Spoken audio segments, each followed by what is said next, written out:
హోంమంత్రి గారు మాట్లాడుతున్నారు. అది గంజాయి తాగిన మొత్తంలో నరికేశాయంట. గంజాయికి పాపం మాదంట. ఒరి మీ దుంపదగా మీరు వచ్చి అనాలైంది. మీ పోలీస్ వ్యవస్థ పనిచేస్తుంది కదా, మీ ఎస్పీని ట్రాన్స్ఫర్ చేసుకున్నారు కదా, అంటే ఇంకా గంజాయి విచ్చలవిడిగా దొరుకుతుందన్నమాట. ఆ పాపం మాదా? అది వెళ్ళి కొడతా.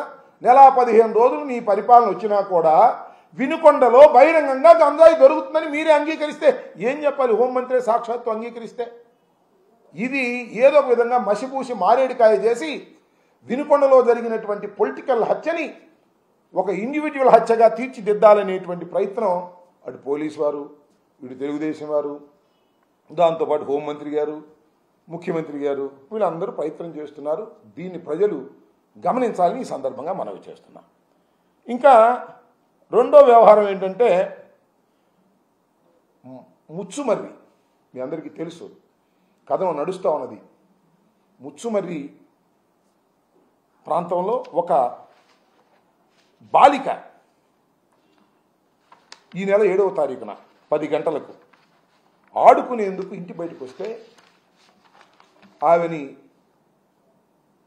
ఆ బాలికని రేప్ చేసి తరువాత మర్డర్ చేసి తునాతునకలు చేసి కృష్ణలో పడేశాడనేటువంటి కథనం వినిపిస్తూ ఉన్నది. పోలీసు వారు దానిలో ఏం చేశారు? ఇంతవరకు శవాన్ని కానీ ఆ ఆచూకీ కానీ కనిపెట్టగలిగారా? ఎందుకు కనిపెట్టలేకపోయారని అడుగుతా ఉన్నా ఈ పోలీస్ వ్యవస్థని. హోంమంత్రి గారిని అడుగుతా ఉన్నా, ముఖ్యమంత్రి గారిని అడుగుతా ఉన్నా.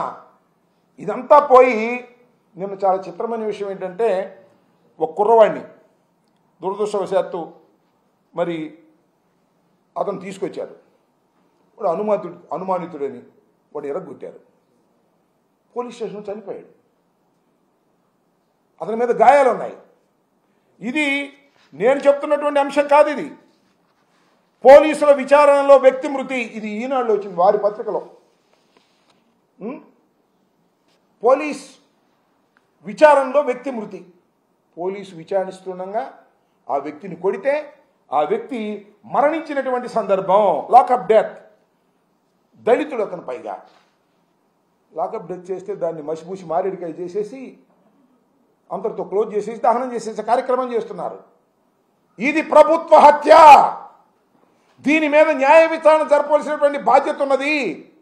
నిజంగానే ఈ ప్రభుత్వానికి చిత్తశుద్ధి ఉంటే అనుమానితుడిని తీసుకొచ్చి ఇష్టం వచ్చినట్టుగా కొట్టి అతన్ని మరణానికి కారణమైనటువంటి పోలీసు వ్యవస్థ మీద తక్షణమే యాక్షన్ తీసుకోవాలి, విచారణ జరపాలి.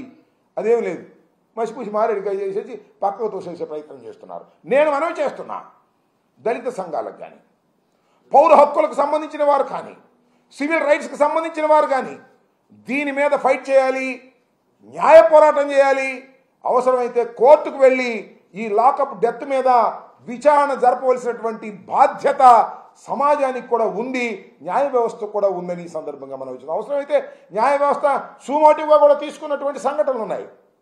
సూమోటివ్గా కూడా తీసుకొని విచారణ జరిపేటటువంటి కార్యక్రమం చేస్తే పోలీసు లాకప్ డెత్లు తగ్గుతాయి. నిందితుని తీసుకోవటం, లాకప్లో పెట్టడం, కొట్టడం, వాడు చచ్చిపోయేదా కొట్టడం, వాడు నేరం ఒప్పుకోమనడం, ఈ ధర్మమేనా అని అడుగుతా ఉన్నా. దీని మీద హోంమంత్రి సమాధానం చెప్పవలసినటువంటి బాధ్యత ఉన్నది అనేది ఈ సందర్భంగా నేను గుర్తు చేయదలుచుకున్నా.